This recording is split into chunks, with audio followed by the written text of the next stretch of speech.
my talk. Here we go. How he said he living life as a gringo, where you question where you fit in every time you mingle. They say you do this with not enough that. My rapping is really bad. This life as a gringo. Yes, hello and welcome to another episode of Life as a Gringo. I am Dramos, of course. And man, I'm really excited about today's show. We are going to be bringing you a really interesting conversation. I recorded this interview last week, and it's based around the topic of immigration, which is obviously a very hot button topic for our country right now. It is the talking point for many people on the right as to the problems with this country. Immigrants, migrants are being blamed for so much that's going on in this country right now. And I think for me, obviously, when I talk about it, it comes from my very little experience that I do have with it, right? My privilege as a Puerto Rican doesn't allow me to have a direct connection in a personal sense, but conversations that I've had with others whom it does affect personally, and just morally as a good human being, the frustration I have around a lot of these conversations when it comes to the negative view of immigrants, specifically those coming from, Central and South America and Latin America as a whole, brown people as a whole, people of color as a whole, the issues that sort of surround them immigrating here. Let's face it, merely because of the way that they look, right? The way that they're not welcome with open arms as other groups are.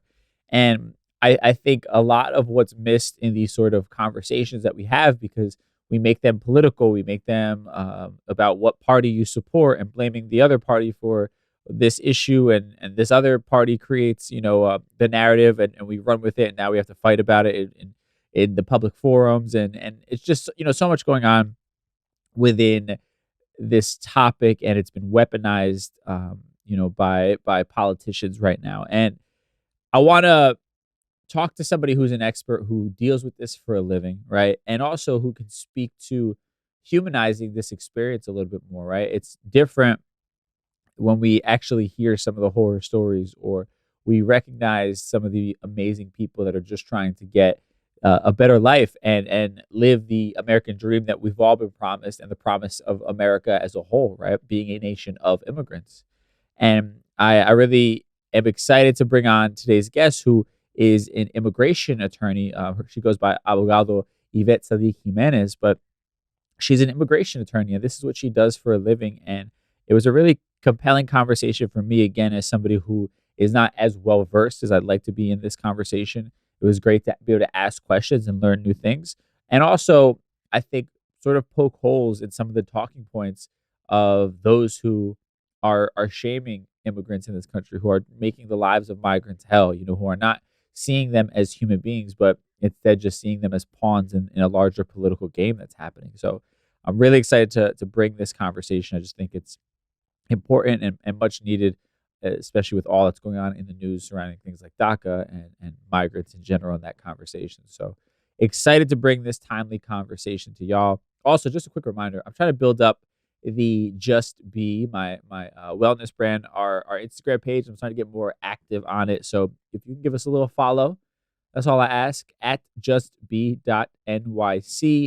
Give it a little follow, show some love. I'm trying to grow this movement for our community. That's my only little spiel that I have for y'all today. So without further ado, we're just going to do one long Mi Gente segment for today's show. I just think this is an amazing conversation. I learned so much from it, and I hope it brings you guys a lot more clarity on what's going on, or it might hit close to home for some of you. And I think it's going to be an opportunity for you to feel seen in all that you've gone through and continue to go through. So without further ado, let's get into this conversation as a part of our Mi Gente segment.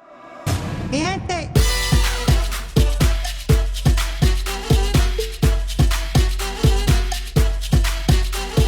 My guest today is an immigration attorney, which basically makes her a modern day superhero. Yvette Saddik Jimenez, how you feeling?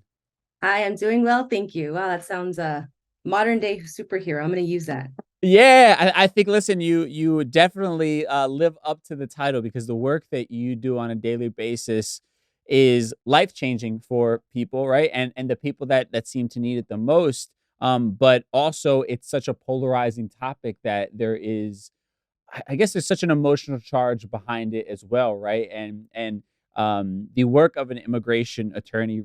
I've known people who have interned at offices who handle the work that you do, and it's really intense work.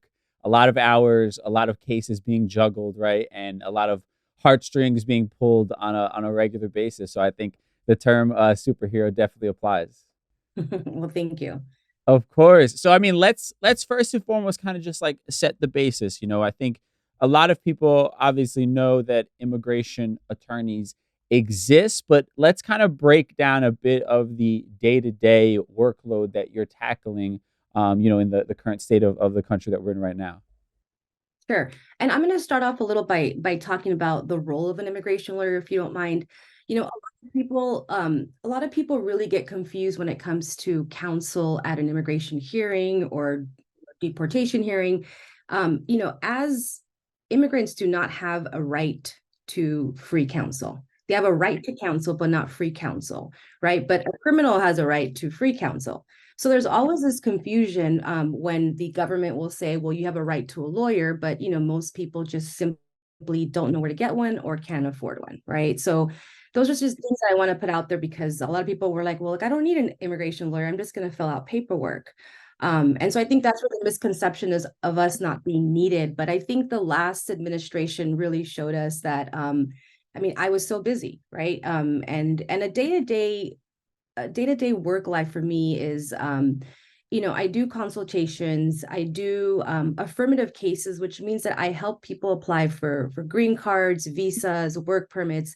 And then I also do another side of it, which is deportation defense. So someone is given a notice to appear, and I will try to see if I can find a defense for them to not be deported. So and it's a hard juggle. So I do have a little one. I am married. So it definitely is a very emotional job, but it's also a very rewarding job.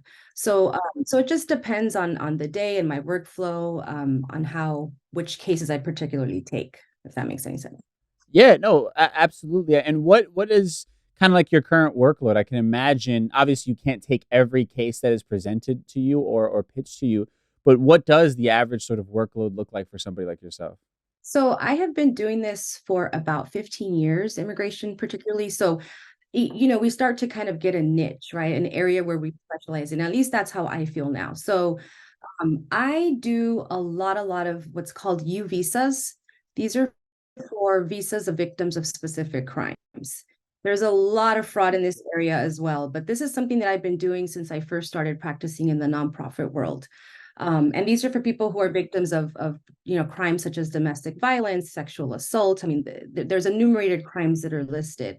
I also deal a lot with DACA. And DACA, with regards to complications, right? A lot of these young people will get into criminal trouble or trouble somehow. And a lot of the specialties that I have will deal specifically with DACAs and how I can protect their status. And I also do a lot of deportation work. I'll do a lot of motions to reopen, which are for people who have been deported in the past, but now have a remedy. A lot of people don't know that you can actually go back to court, remove your deportation order, and seek a remedy in front of a judge.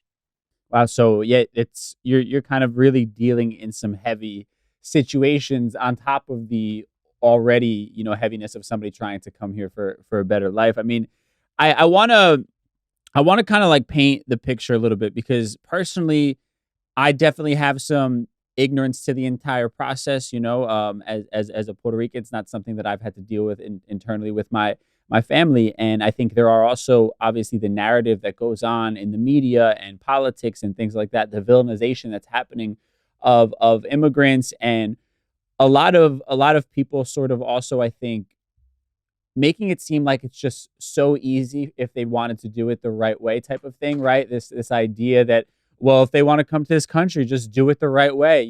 And I think a lot of people just miss how grand this entire process is for somebody to immigrate here and go through the entire thing of becoming a U.S. citizen. So do you have maybe a scaled down version of what that process looks like for immigrants wanting to enter the U.S.?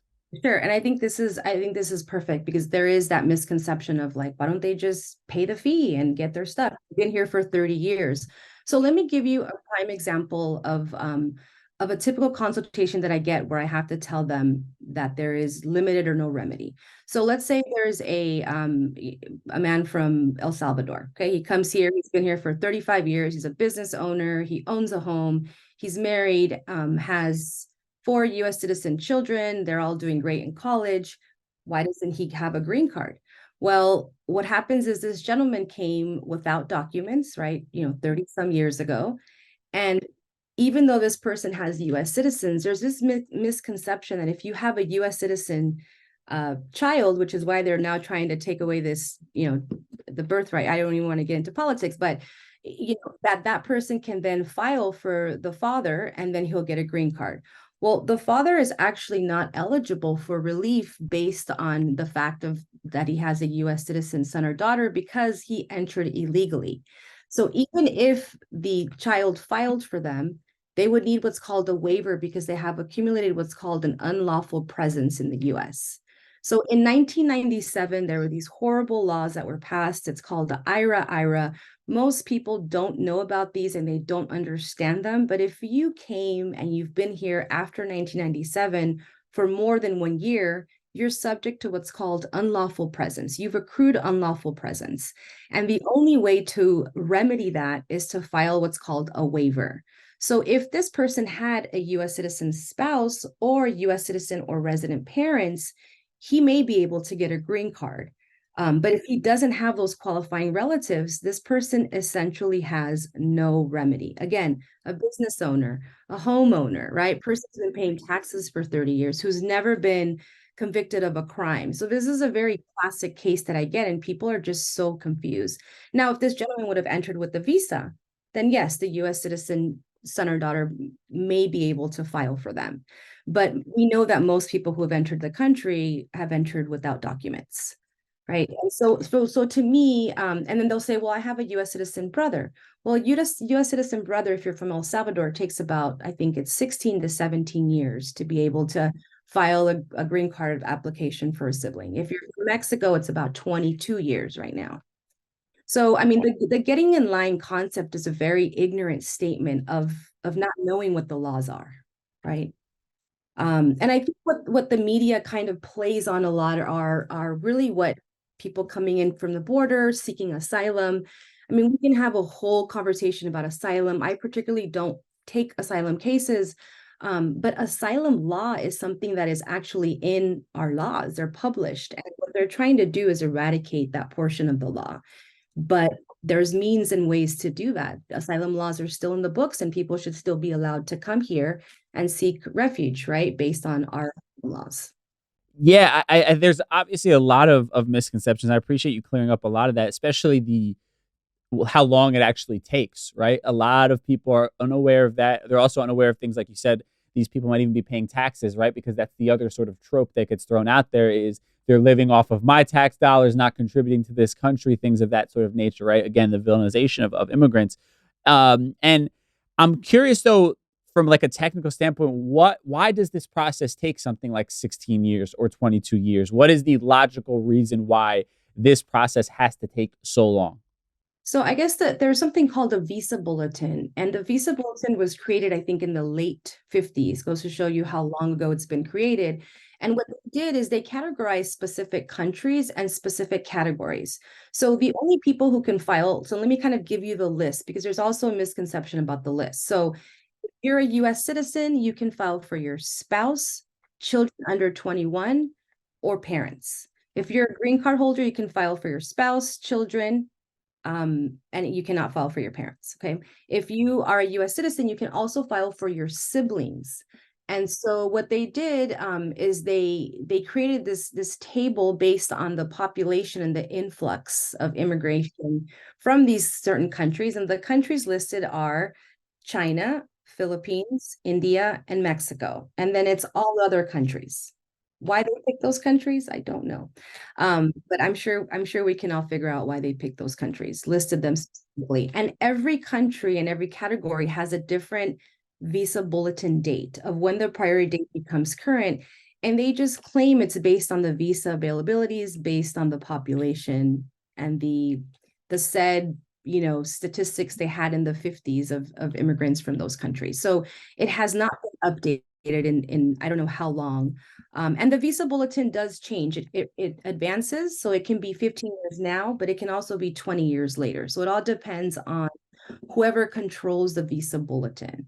And I'm not too sure about the technicalities behind who has control to give the dates, but they do come out every month.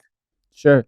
So let's not even sugarcoat it. So you're saying a specific group of people from specific countries, they've legally said it's going to be essentially more difficult for you to become a citizen than the rest of the world. I mean, that's kind of my joke when I show clients my paper. I'm like, well, here are the countries that the US probably dislikes the most. And I literally list them.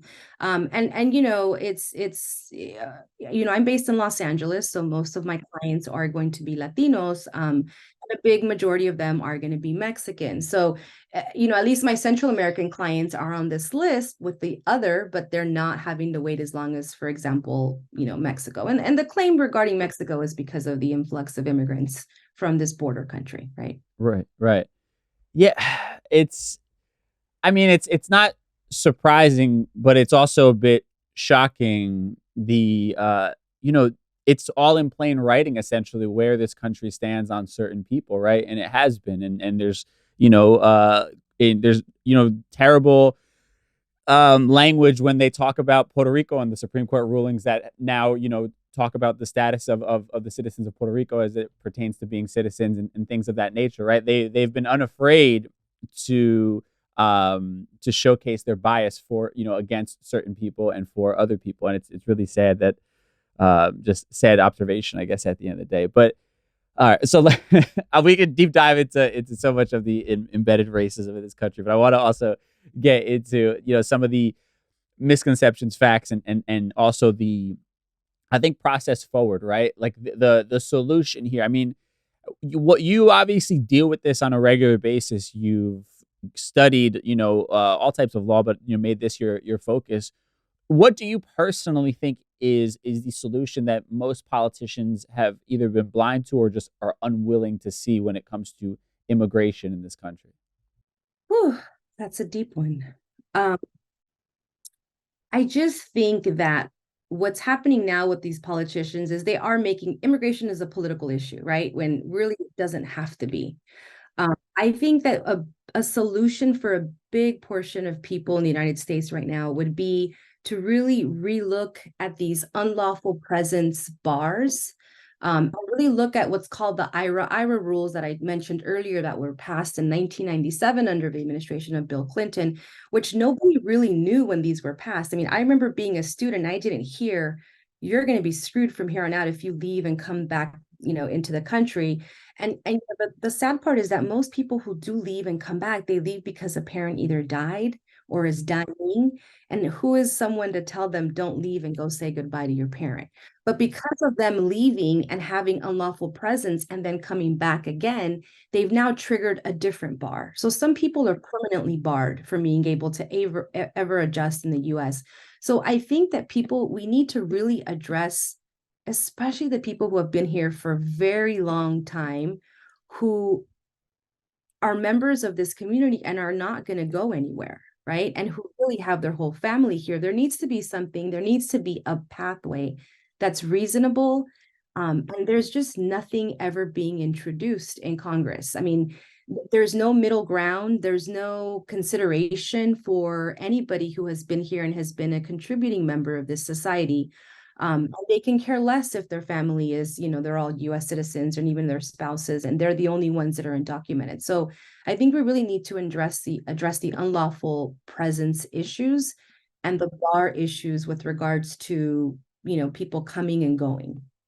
And I mean, obviously now I'm more specifically asking like your own opinions here rather than from a legal standpoint. But what role do you think the U.S. has played, just from even stories you've heard or your own studies? I mean, there's also a lack of conversation around the roles that the U.S. have played in sort of their involvement in the local governments of these countries, right? And how they've also created some instability that is maybe sending people here or leading to the wrong powers, being in place in those countries. I mean, anything, that you've come across that you feel like is something people should also be informed about as far as the role that the U.S. has played in creating environments or contributing to environments that, sort of people feel like they have no other choice but to escape from. I mean, I think we can talk about that historically, right? I mean, the US has gone into every single country of the people that we now want to turn around. What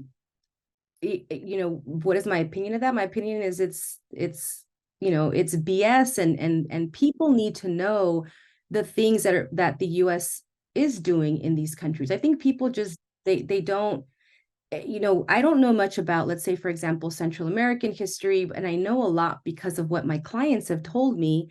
How the US sends their military in there and they teach them how to do certain things. And then all of a sudden, now this country has gone haywire and people fear for their lives and they try to come here.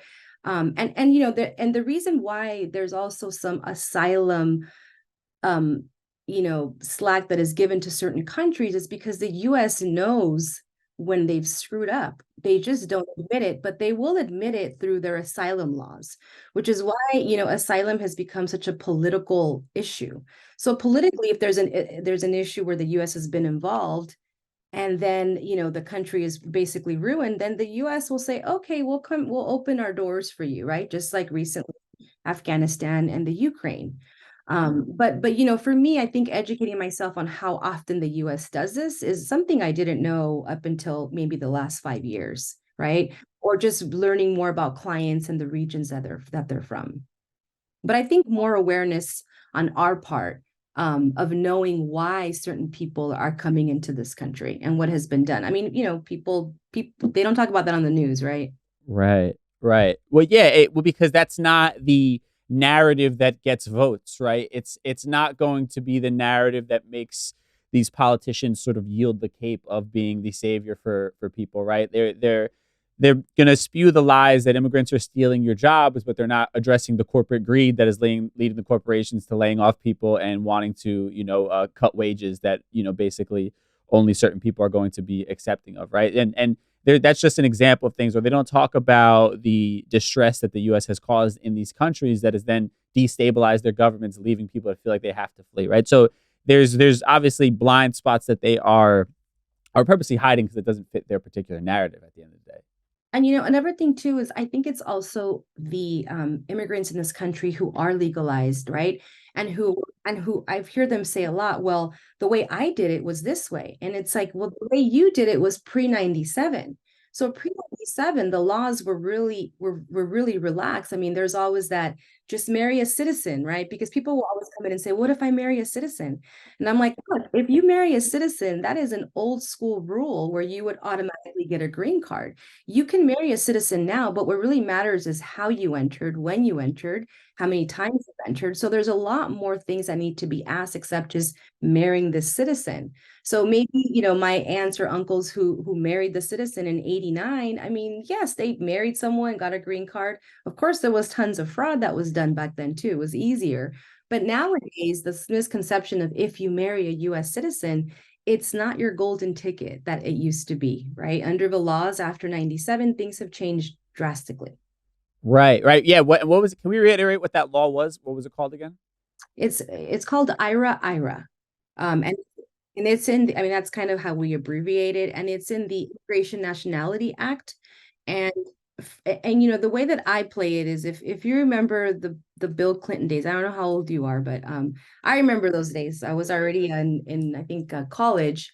The country seemed good. Bill Clinton was doing really well. The economy was doing really well. Well, welfare law and immigration law there was huge welfare reform, right? Just thrown under the bus. And then immigration, same thing. It was almost like that's kind of what he gave in exchange for whatever else he wanted, right? I think he tried some healthcare bills, but I think it was a very quiet, quiet change in the laws.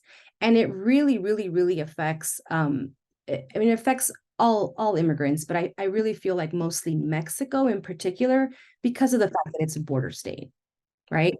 And there's so much more. I mean, there's this thing called false claim to citizenship, which is huge. If you remember back in the days, we'll see again, I'm here in Los Angeles, so I'm close to the border. Back in the days in the 90s, you would just show a birth certificate and be like, I'm a US citizen. So if you were, maybe let's say you were a DACA student and you spoke English really well, you'd be able to come in and out of the country just with an actual ID or with a birth certificate. So Ira Ira, what they did is they actually made a false claim to citizenship a permanent bar. So even if you have that US citizen spouse, even if you have that US citizen parent, even if you have, everything, you will not be eligible to ever get a green card ever, because of the fact that you have a false claim to citizenship. And some clients just don't understand when I tell them that, versus the guy maybe next door that was under the influence or possession of a controlled substance and he got a green card. So these rules that were passed were just they were just awful, right? And I didn't even know this until I was practicing. And I'm like, well, what's this? Why do we always talk about this Ira Ira? Well, Ira Ira needs to be overturned or needs to really be looked at. And I never hear anybody talking about that ever, right? Even if you just change one portion of that, you remove the unlawful presence issues, that would help so many people. It doesn't have to be so drastic as let's have amnesty for all. Nobody, I get that's a bad word or that really scares people, but let's really take a look at what we have right now in place that just seems illogical, unfair, and unjust. Yeah, and I think to your earlier point, especially if you're talking about people who have been contributing to this country, right? If they're homeowners, they're paying property taxes, or many people are paying taxes in their paychecks and all these different things. The fact that that's not taken into consideration, just it doesn't like seem logical, right? It defies the logic, because at this point these people have been upstanding citizens, and regardless of their status, they've contributed to the quality of life that we're all existing, right? If my neighbor is illegal but paying property taxes and paying their taxes of their paycheck, they're contributing to the school system around here. They're contributing to the roads that I'm enjoying, the garbage that's being picked up, right? So just like I am, and for them to sort of have this, it's such a hardcore sort of thing, is what you're saying. Like, once you have that strike on you that you entered unlawfully, it's over for you, regardless of everything you've done after the fact, right? If I'm not mistaken. Yeah, I mean, and to me, it's just like, what more does somebody have to do? What more can you do to offer this person a pathway? I mean, there isn't even a pathway for this person, right? So those no remedy consultations, they're heartbreaking, because they're just these picture perfect individuals that we want to be admitted and legally here. And the sad part is, especially when I meet someone who's already, let's say, in their late 50s, early 60s, and they're about to become that retirement age, when you have to tell them, like, listen, you're not going to get Social Security, you're not going to get any of that money that you put into it. I don't know if you have any retirement plans, but if you're not going to get Medi-Cal, Medicaid, which is the senior coverage that most states have or federal government gives, because you don't have legal status. So the legal status eventually comes, it affects their lives, especially as they age. Right, right. And I wanna harp on the point you made about how the process has changed over the years, right? You talked about in '97, because you have a lot of people who would say, "Well, my family immigrated here, a couple generations ago. They did it the right way. People need to continue on that tradition."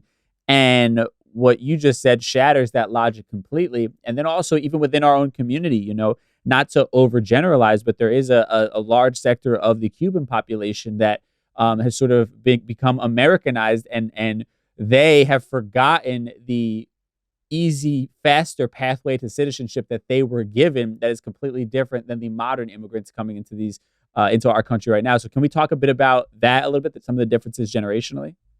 I mean, sure. So, I can start off with the Cubans. I grew up, I'm born and raised here in Inglewood in Los Angeles area, and I had a Cuban neighbor. And I remember my parents used to always like argue with her, right? And they used to always talk about that. And she used to make these comments. Again, if you look at why immigration is so different for Cubans, is it was a political issue, right? So, and then the first time I did something called the Cuban Adjustment Act, which is what is a green card for a Cuban. The fact that all they needed to do was just touch the land of the US, have proof of that, and then 1 year later be able to get a green card. I was like, when I realized that, I'm like, well, no wonder there's this disconnect. there's a complete disconnect with the process. And I understand. I mean, I was born here. I don't have the connection of the process, but I have the connection of my mom's family, right? And so I witnessed that. And there's a big difference when somebody's gotten their green card or their citizenship. I just feel like they forgot, right? They forgot. And it's like this closed, let's just close the door now. We don't need the door to be open anymore, right? We need to close it somehow. Again, I think it's just knowing that back then things were so much simpler. Things were really about paying a penalty fee, right? Even in the year 2001, there's this law that's called 245I. So if you had a family member that was a US citizen and they can file for you under the categories I mentioned earlier, you would pay a $1,000 penalty fee. Well, that's awesome. If we were to have that now, I know so many people that would love to pay even $10,000 in a penalty fee. So there is, if you're not in it or you don't know someone, especially when I get let's say like an American white spouse that comes in and I tell them what they have to do, they're just in complete shock. They're like, what? But I'm a citizen. Of course, they're like, I'm a white citizen, right? Yeah. I'm a citizen. Like, how is this possible? And for you to have to explain this to them, and then the fear that they feel for their loved one, to me, I really take it as an educational, opportunity so that they can also share with their other, white American friends that this process is very unfair and very, it just doesn't make any sense. And it's only gotten worse. I mean, since I've been practicing law, I mean, we've had nothing has changed. Immigration reform has been talked about. I always try to have hope after every administration. And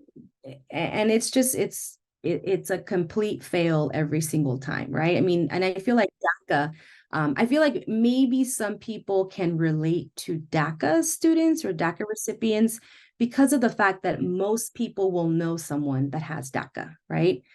And again, now that we have this DACA program closed off, now there's a limited amount of people that are now entering this pool, and the pool is just there, right? And of course I went off topic because I can always go off topic when it comes to immigration. No, you're actually transitioning exactly into something I wanted to talk about. So I want to talk about DACA because obviously there's been new headlines about that now, it being ruled by a judge, and forgive my wording if it's not exactly legally spot on, but basically saying no, DACA is not lawful, right?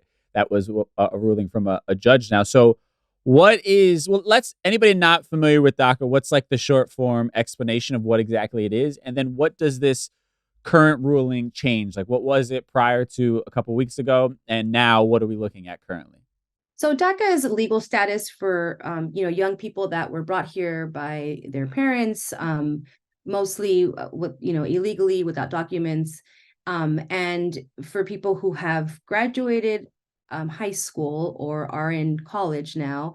And the age, I believe, the cutoff age was that you had to have entered before you were 31 in 2012. So this is something that President Obama, tried to get to throw us a bone because he couldn't do anything else in Congress. And so basically it's lawful status, or you can say a stay of deportation for all these individuals. And it comes with a very important, work authorization which comes with the Social Security, so that people can actually, be here, work, feel safe. And there is no pathway to a green card whatsoever. It's just not written anywhere. It's just this status that you've had. And so now we've already had it for 11 years, or 2012. Yeah, 11 years. And so, DACA was actually when I opened my office in 2012.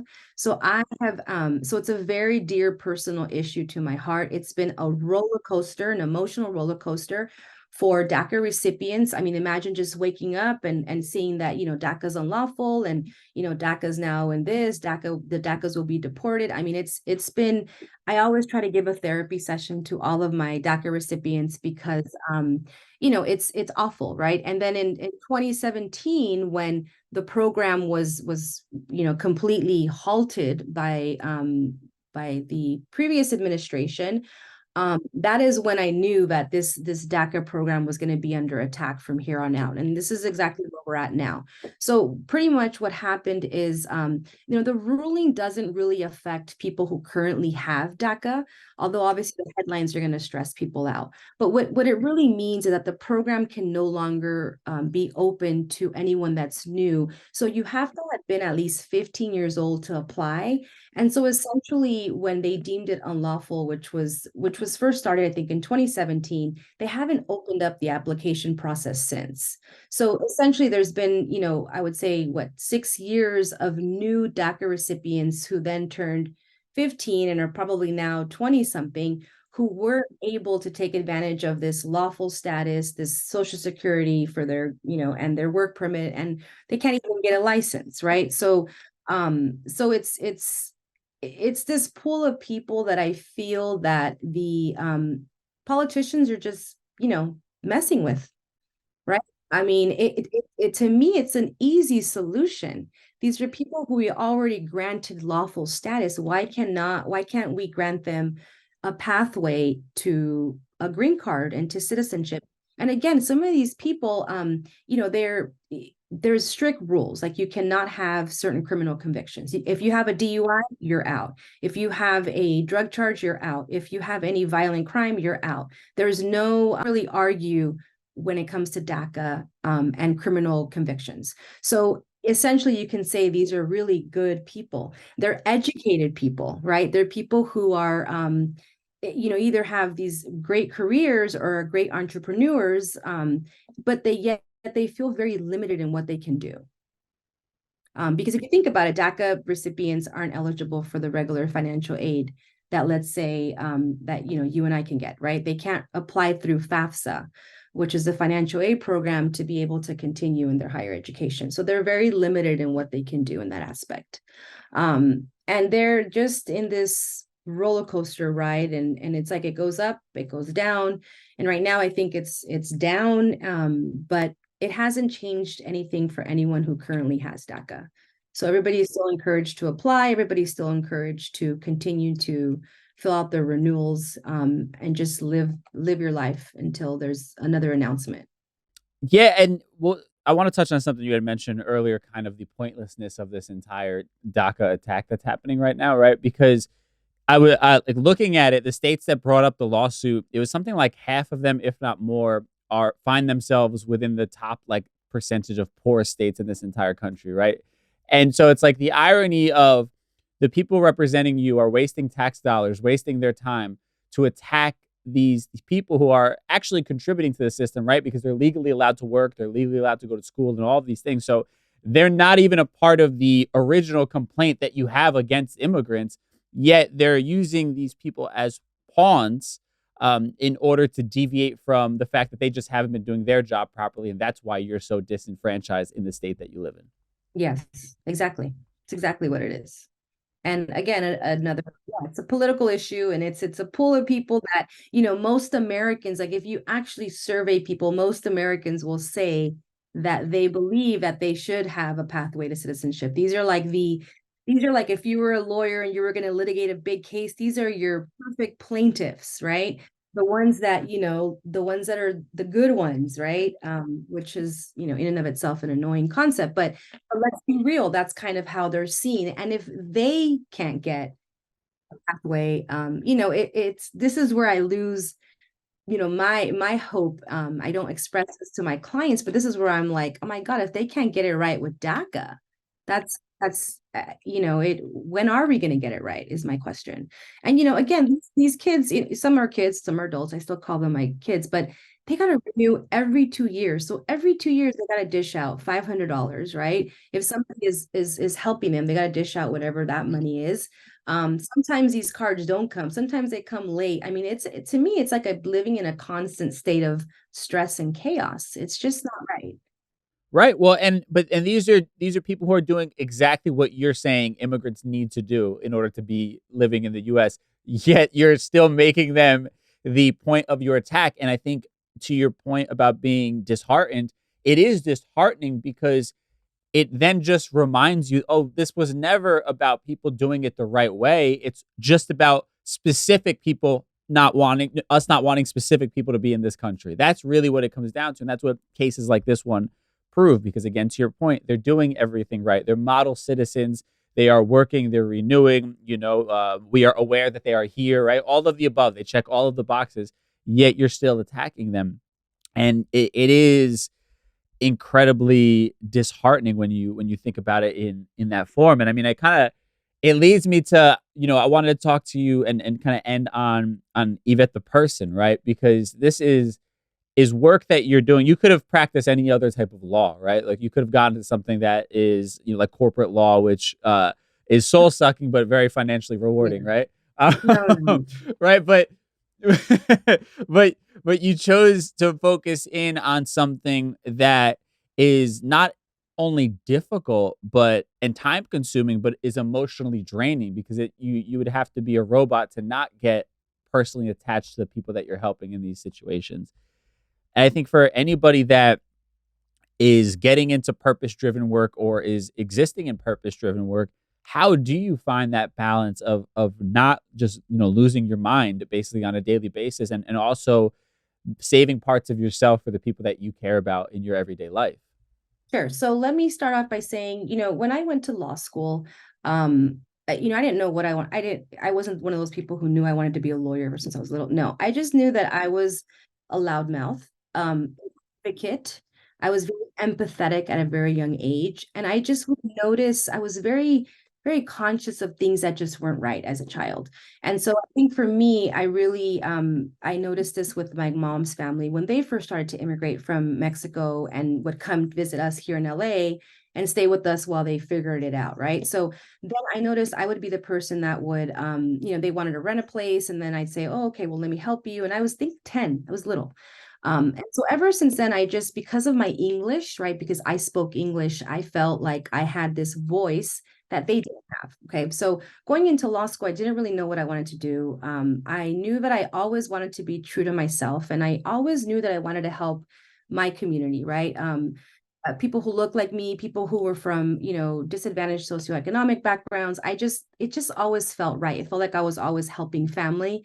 And yet now I can get paid for it, right? So I never, ever, ever wanted to do corporate law. And in law school, that was tough. People were like, you are so this, you're going to be a poor lawyer. You're going to be, so there was all these things, but I always knew that like being true to myself meant I had to be able to be myself, right? So I was a criminal defense lawyer when I first came out of law school, and it was during the government freeze. So of course I couldn't find a job. Then I fell into, someone said, well, can you want to come do some deportation defense? And I thought, well, it's kind of similar to criminal defense. People are being detained for a violation of civil law, but okay, let's do it. And I really did find my passion there. Helping people gain lawful status has been such a rewarding thing for me. And like you said, very draining, very emotional, especially when it comes to the deportation aspect, where somebody is like in handcuffs, about to be thrown on a plane or on a bus. And I think that the moment that changed for me in terms of realizing that I needed to take care of myself was when I became a mom. So I became a mom about 5 years ago. I have a little 5-year-old. And that's when I realized that I needed to kind of not pour from an empty cup, and pour to my clients, but also, pour to myself, right? So some of the things that I do to really just take care of myself is as much as I'd love to work 80 hours a week, I don't do that. I have my own practice. I run it, and I run it around my family, essentially. I work out as much as I can. I meditate as much as I can. I really practice in other forms of self-care, just like things like gardening, things like taking walks, being around nature, because when I was a younger attorney and I had the energy and the passion, not that I don't have the passion, but once you have a family, you kind of have to save some of that for your family as well. So, I want to teach my daughter that what I do is great work. I do it with so much pride. I do it with so much love, with so much anger, with so much fight.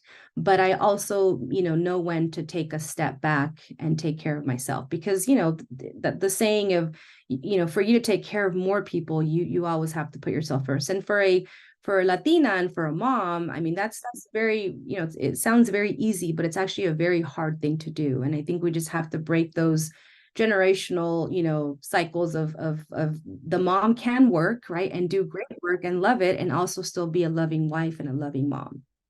Oh, 100%. Yeah, I think that's beautifully said. And yeah, I think it's tough, because I think the misconception is that if you love what you do, like, you're never gonna burn out or need a day off from it. And anybody who tells you differently is just full of Yeah. shit, right? Anybody who says that they just love their work so much that they never feel like they need a day off, they're full of it. They're selling you some sort of pipe dream, right?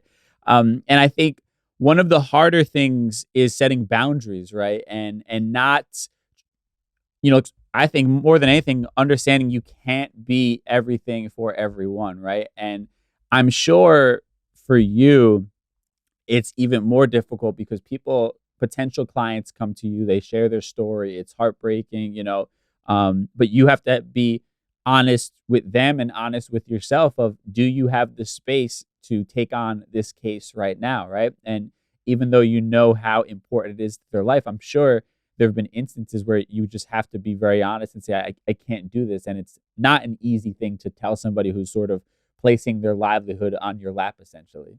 Yes, and I think one tool that I've used in that scenario is I've created a great reference sheet within my office of other lawyers that I know, that I trust. I mean, in the immigration world, you mentioned earlier, like, unless you're a robot, there are a lot of robots in this immigration legal field, right? We're a pretty small community. Even me being in Los Angeles, like, we kind of all get to know each other. We get to know the names at least. I know a lot of robots out there. So what I do is I make sure to have a great, support system, referral system, where I tell people, I mean, I don't advertise. Most of my clients come from a word of mouth. And so when I do a referral, like, I really vet that referral, and I want to make sure that that person knows that I'm sending them, because it would be like me handling their case. But yeah, there's times where we definitely have to learn how to say no. I have a great assistant who also really helps me with my self-care when she kind of sees me and knows that a case has been very traumatic. We feel it too, right? It's part of what it stays in my subconscious as well, and that's not very healthy for me. So I've learned how to say no, or I can't. And that's just part of the job. We have to do that for ourselves and for the client too. Yeah, yeah, of course. I think, the kind of, like you said, you can't be pouring from an empty cup, right? And that's a disservice to yourself, but it's also a disservice to the people that are hiring you if they're not getting the best version of you at the end of the day, Yes. So I think it's as difficult as it is, I respect anybody who's able to say no in those tough situations. I mean, I guess last thing that I want to kind of leave on. I mean, in the current state that we're in right now, what brings you any sort of optimism in your field of work? If I can survive the last administration, I can survive anything. I can survive anything. Really, Yeah. I really use that. I really use that last administration to really show how resilient I as a person can be, and how I can teach my clients to have that same resilience. I mean, the reality is that the laws haven't changed. There are still some laws that we can navigate through to get people, legal status. So I'm gonna, I'm gonna keep trekking with that. I'm gonna keep being, the best lawyer that I can be, the best advocate. Do I have, and I'm going to continue to have a little, slither of hope, right? We can't give up hope. But to me, it's like, I walked in earlier and my husband was listening to something, and I said, "What are you listening to? Like, this is too early to be listening to people fighting." And I guess he was listening to the Republican debates where everybody was yelling. And I don't watch the news anymore, and it has brought me. And I'm a political science junkie. I was my major. It's just that with the last administration and coinciding with the birth of my daughter, I just thought, you know what? I'm going to keep trekking in my, I'm going to read what I have to read, and I'm going to stay in my world. And I'm just not going to, if there is any anger that's fueled by the things that I hear, I'm going to take them back to and transform them into some energy to be able to continue to help my own clients through the legal ways that we do have on hand. But that's what I'm going to keep doing. It's going to be a rough road this next year, right? Once we start kind of really diving into this new political debating every so often, and you'll hear a lot. And immigration is always on. It's like it's always the sexy topic, right? But with no solution. And so I'm hoping that someone can step it up and really truly be genuine and also offer something that's reasonable, right? Let's be reasonable. When I hear, oh, green cards for, it's like, that's not reasonable, right? I mean, let's meet in the middle. I don't know what that is, but we haven't even met a third of the way. I mean, we're so far off that I'm hopeful that we will get on that track to at least be reasonable and have a conversation about that. Right. Well, the irony that rather than like the irony that the solution was something like let's put up a wall was like that's what we're gonna lead with rather than like maybe we should just like revisit the policy and just kind of see if there's a better like that I is unfortunately the current statement. I appreciate you trying to find optimism within all of those things. Actually, last thing is because we talk a lot about the effect that the previous administration had, Donald Trump and things like that, right? But you mentioned the laws haven't really changed, right? Necessarily in making it easier or more difficult under Biden or Trump or whatever it might be, right? What is the thing that you felt change under that administration? Because I think a lot of people who aren't Latin, who don't have a skin in this fight whatsoever, who don't see their family members in these people or don't work in this industry, it's easy for them to not have any emotion tied to it, right? And I think a lot of the effect that happened was more of experience than it was anything else as far as policy goes and things of that nature. So what do you kind of think was the biggest effect that either you or your clients were feeling under the previous administration? Fear and hate and fear. Those are the two big things. I manned so many calls the day that that man won. I hate even saying his name because people were scared to even take their US citizen children to school. So for me, it's this level of fear. And that's exactly what they wanted, right? And now this new level of hate, right? So, even me, I am a, brown skinned Latina woman. It's like more, I feel the fear, I feel the hate. Even within my own immigration world in terms of like the government and the court system. I look like them, I am them. So that was felt even, in me, right? The fear of things and things got worse, right? When your leader is a person who perpetuates those feelings, then it trickles down. And the difference in this new administration is things have been so much more cordial, right? Nothing has changed, but things have been so much more cordial than it was before. Before it was just, I think the workers were given a lecture and the government was talked to, and things were just very hostile. And so things have calmed down in that way, but the fear and the hate continue to spew, and along other issues as well. But I think especially in immigration, like everybody is now assumed to be illegally here, right? I mean, and that includes myself, right? Which is a insane thing that I don't think I really felt, let's say 10 years prior, right? Even when there was a Republican president prior to that. Yeah. So we'll see. And that's why I'm saying if I can survive that, I can survive anything. Bring it on.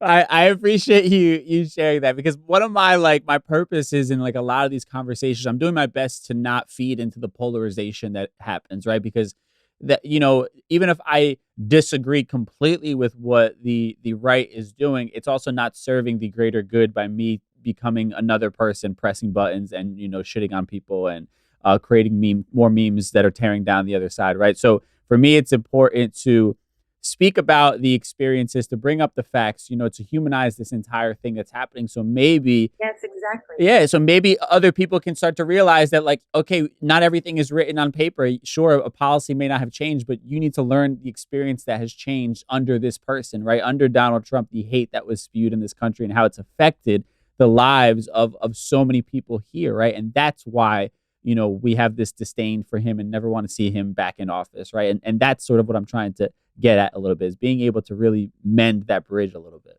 And again, immigration is such a human issue.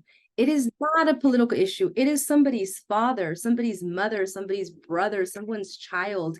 I mean, this is a human issue, and we're all humans. And I think we just need to make sure we remember to tap into that. It's not who we are on the outside, right? And it's why I'm so passionate about it. And I always joke that when I stop caring, then I'm going to move on to something else. But I'm still here. Still here. Maybe a second chapter in corporate law. No, We finally scratched that in. And there's this, I will say this, there's this misconception that, oh, you're an immigration lawyer. Oh, you must not make any money. Right. My answer is you must not know immigrants. Okay. Because when you tell them, like, my clients amaze me. When you quote them something, they will do anything they have to do to get your money. Like, I'm private counsel, right? Of course, it's different. I'm on the nonprofit world, but clients will pay. And so it's really cute when people think, oh, of course I charge what's reasonable. I do what I can for them, but it's still a business, and I have no problem having business. So it's people don't know immigrants when they think that they don't. Right. Well, and I appreciate even that sentiment, because I think it's this idea that you have to make a choice. Either I want to live the life where I get to, do my passion, but I have to be a struggling artist, essentially, right? Or I have to sell my soul, but at least I'll be living a comfortable life. And I think that's the falsehood, the lie that's been, sold to us for generations. And there is a happy medium somewhere that exists, as long as you're willing to seek it out. You can be a happy lawyer. You can be a happy lawyer. You can be true to yourself. You can't speak the way you want to speak. It's just, you just got to make that your own reality. I love that. Well, listen, Yvette, thank you so much for hopping on the show. Where can people get in contact with you, follow you? I know you're always putting out a lot of important information on your social media, or if people potentially want to work with you. What's the info? Yeah, so my handle is at Abogada Jimenez on Instagram, and the same for TikTok at Abogada Jimenez. And I also have a website. It's ysjlaw.com. Beautiful. Well, listen, thank you so much for coming on here. It's been a very educational experience, and I think a really timely conversation that hopefully gives a lot of people more information on what's going on, so they can be a better citizen out there and be a better human being, I think, at the end of the day. Great. Thank you so much for having me. I appreciate it. Man, big shout out to my guest this week, Abogada Jimenez, Yvette Saddik Jimenez, for hopping on the show. I loved this conversation we had at the end of last week, and she's just somebody I knew I wanted to have on the show. This was a topic I really wanted to dive into, not just from my own point of view, but from somebody who, like we said, we started the show, really just does this for a living. And I think it's also a great topic of conversation around the idea of purpose and trying to find that balance between making a living and having a great personal life, while also being able to live in your purpose and work within your purpose, I should say. So love this conversation with her. Now, with that said, let's tie everything we talked about today in a neat little bow in a segment we call Conclusion Stew. Time for Conclusion Stew. All right, so I'm going to keep it short and sweet here. I just think, there are so many interesting sort of nuances to the conversation that we had. I think, humanizing people and the irony of, like, those who are living in this country and doing everything the right way still being villainized, right? Like the DACA recipients who are literally working or studying in this country are having to reapply. They are, following all of those rules. They can't have a criminal record. They are literally the model immigrants that, we're hoping for, yet they're being targeted, right? And people are running with it rather than blowing the whistle or sounding the alarm on this. They're running with it because they've been poisoned into thinking that immigrants as a whole are the problem, even those who are doing everything exactly right.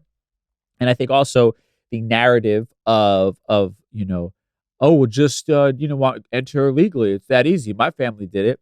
I think I loved how we can break down how it's been easier for some than others. And that's just, not a real talking point that holds any sort of weight, if you actually know the facts and know about what's going on. And I think also, this idea, even with her personal life, you know what I mean? I think as somebody who works in his passion, right, I get to do things that I'm passionate about that are hopefully helping others, right?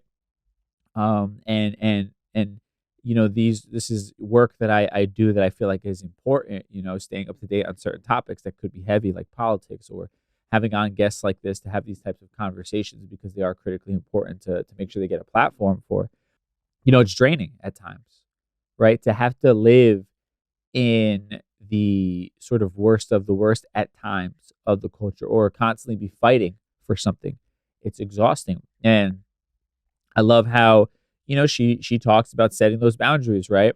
And finding that balance within doing purpose-driven work, but also understanding she's only one person. She's a human being, and she can't sacrifice herself entirely just for others, right? That's not really doing justice to not only herself, but also the clients that she takes on, right? Not being able to give them her best at the end of the day by taking on too many cases.